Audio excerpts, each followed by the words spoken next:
again, and welcome to the InScope podcast. My name is John Scott. I'm one of the founders over at ScopeStack, and I'm happy to have Jacob Martin here from Unified Network Group joining me on the podcast. Thanks, man, for coming. Thanks for having me. In person and everything. I'm not afraid. I appreciate you coming.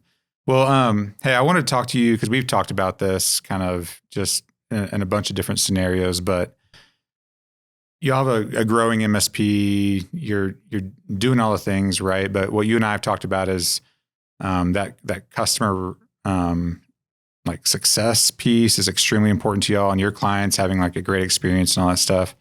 Part of that, however, is not necessarily y'all doing all the work, right? It might be bringing someone else in. And that's what I want to pick your brain on is like a third party service, a subcontractor, like y'all do it well, but you have like a process around it. Right. And you're not just, so I want to talk to you about some war stories, some like how to make that successful and really what that's done for your clients. So. Right. So, all too many times you hear of companies that try to do too many things, and I'm not here to bash anybody's business model by any stretch because it works for a lot of folks. Sure. What we found is it's not really for us. So for example, we're not going to change a fuser in a printer or run cables. I don't even know what a fuser is. My dad owned a copier company for 36 years. He'd be ashamed of me. No, I don't know. He would be ashamed for me to say that. I know it's a part of the copier. I know that. Right. So, stay in your lane kind of thing. So, but we're not going to run cables, into a wall and patch panels and all.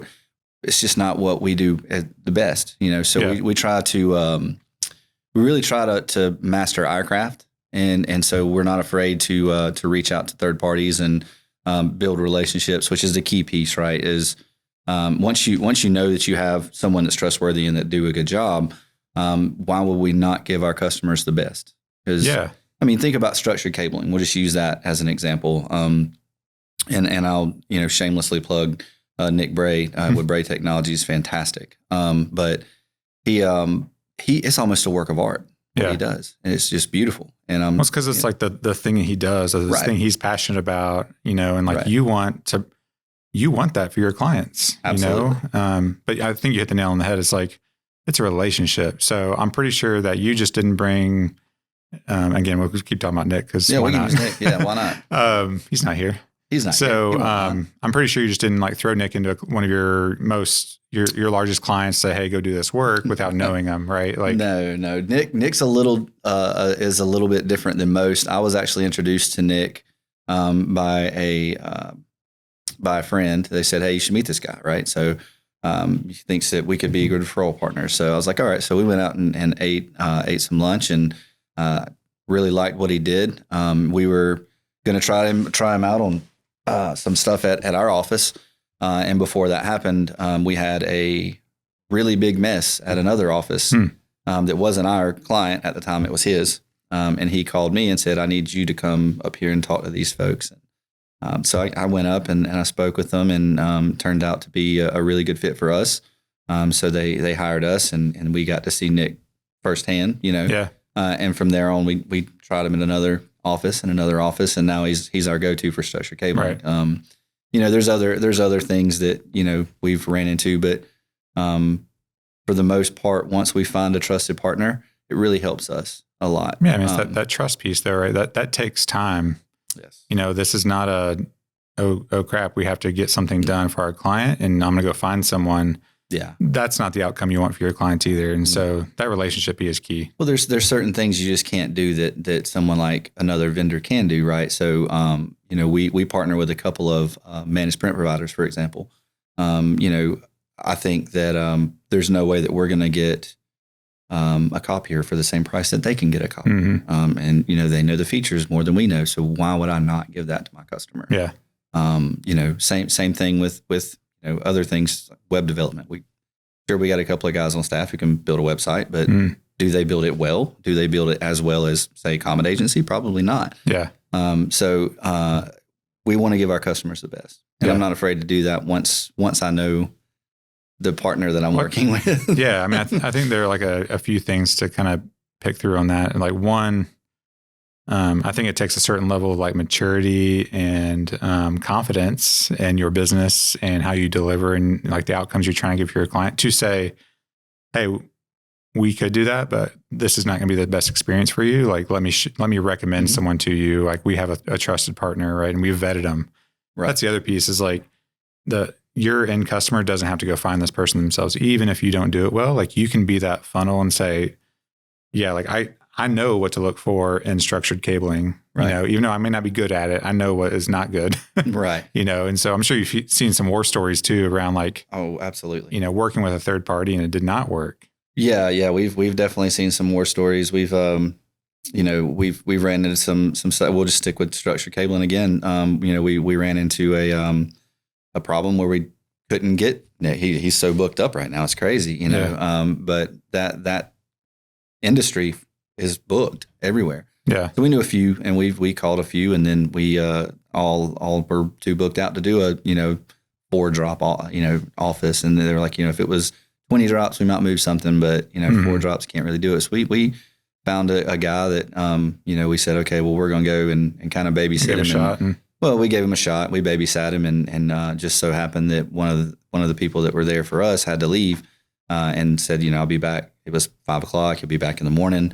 You know, he finished up and we were there before the office opened and noticed that there was sawdust on the floor and there was, you know, the ceiling tile was out. So, you know, you get burned. We had to fix it. We just did it ourselves, you know, right then and fixed it. And we, you know, scheduled for Nick to do it way out. We was like, we'll put a Band-Aid here, make it pretty. And then he can come out and clean up behind us. I mean, so like what, like other than just, you know, people not fulfilling their requirements and the job that you set out for them, their scope, like what are some of the risks that you see in dealing with a third party? And then we can talk about like the pros, which outweigh it more times. Professionalism is one.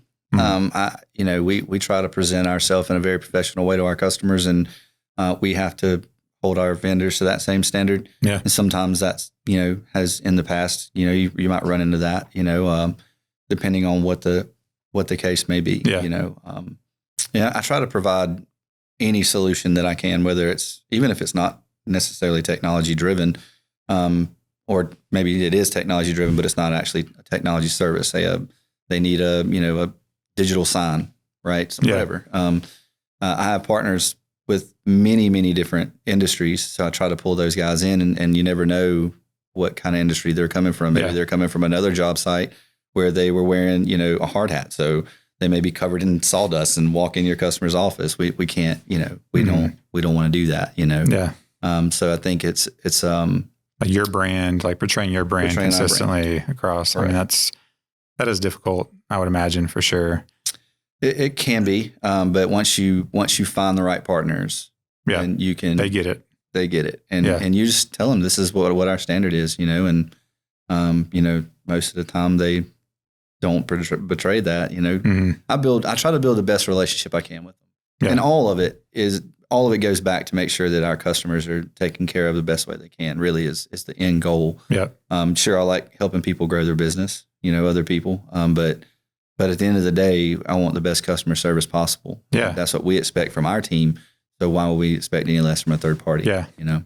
And so we kind of touched on some of the pros in terms of like getting a third party involved in your business. You know, I think it gives you more extensibility into like the things that you can do and like gives you a broader reach, right? And you kind of, from a tactical standpoint though, like, what does the process look like to pull in a subcontractor? I mean, I guess they're all like, they'll give you a cost, you mark it up, you pass it to your client potentially, or like, is there anything that is like you have to consider when you're pulling in a third party? Oh, absolutely. You have to consider if they're in your space. So, for example, if you like, would they be a competitor? Correct. Got it. So, for example, voice over IP.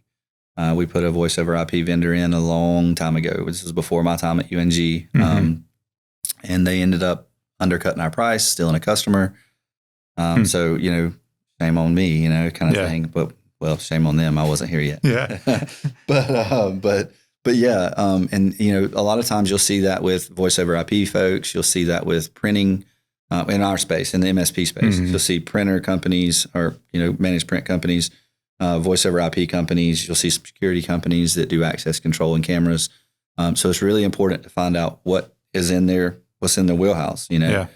Did they recently purchase a small IT company, and now they offer IT, so not saying that, again, that doesn't work for some people. There have been some very successful companies that do that.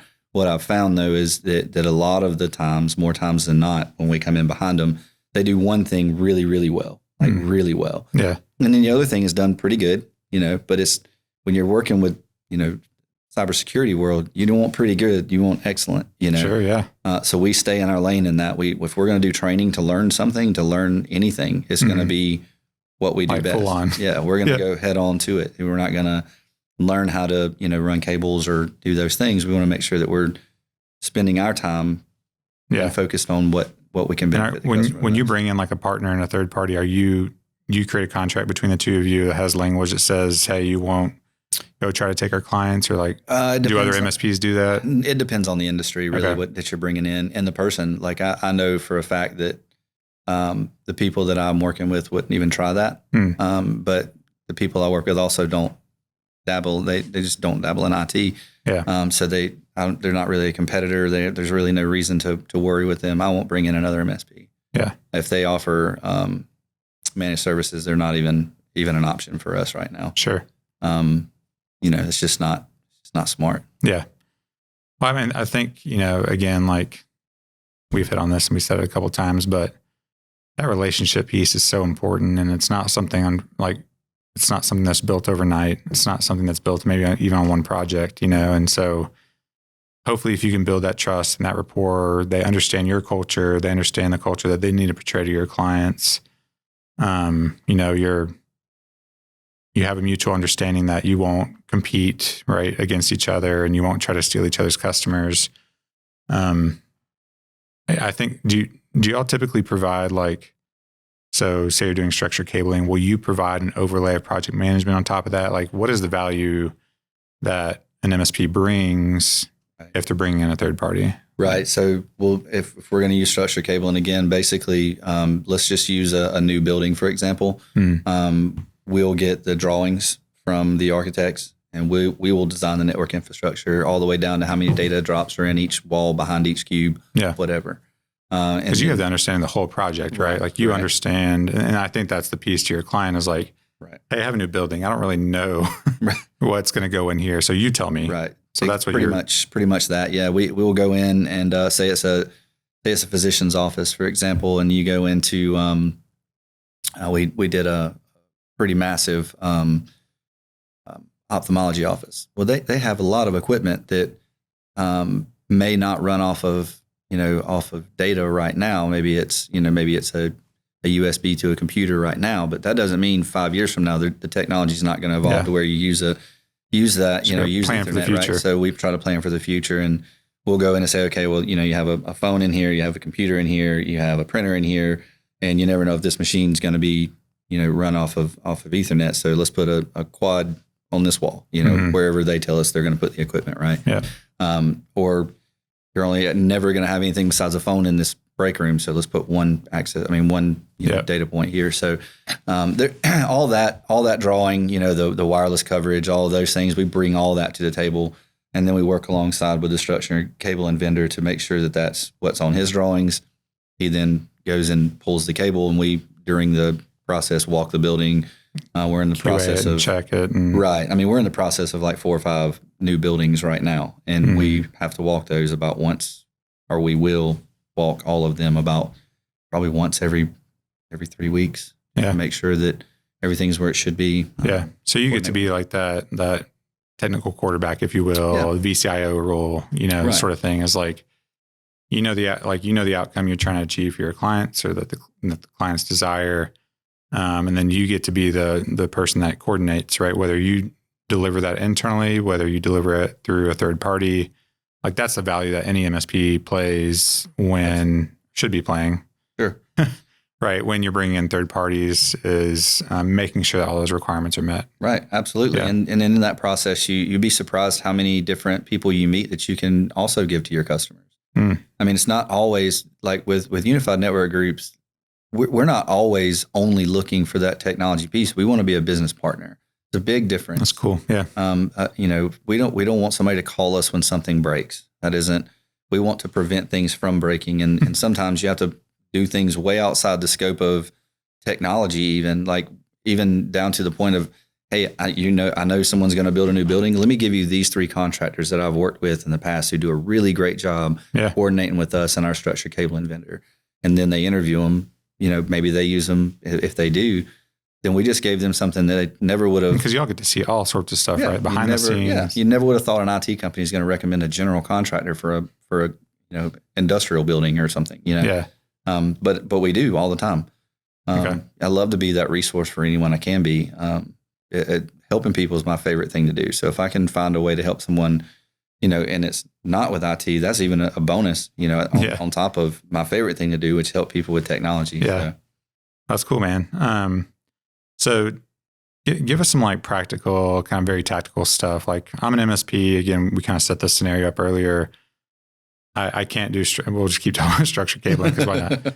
I can't do structured cabling. Where do I start?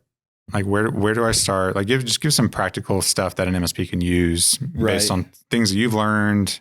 I mean, the first thing I would say is understand that you don't know what you don't know. Don't, humble yourself a little bit, I guess. Cause a lot of companies, there's a lot of money in structured cabling. So they're like, well, we'll do it.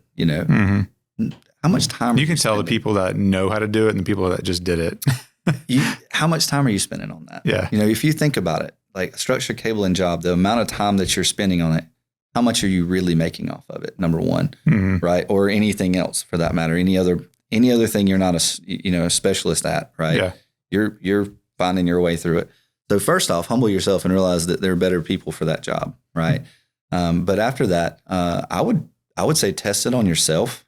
I would say if you're interested in a third party, get them to help you internally. Right. Yeah. Have them come out and see if it's going to meet the standard that you're happy with. And if it does, then okay, let's try it on something small that we can fix. For my perfect example of would be the guy that we got to do a couple of drops that, messed it up. Well, we were there the next morning. We were able to fix it quickly. Mm-hmm. So, test it on yourself. And then maybe a very small job.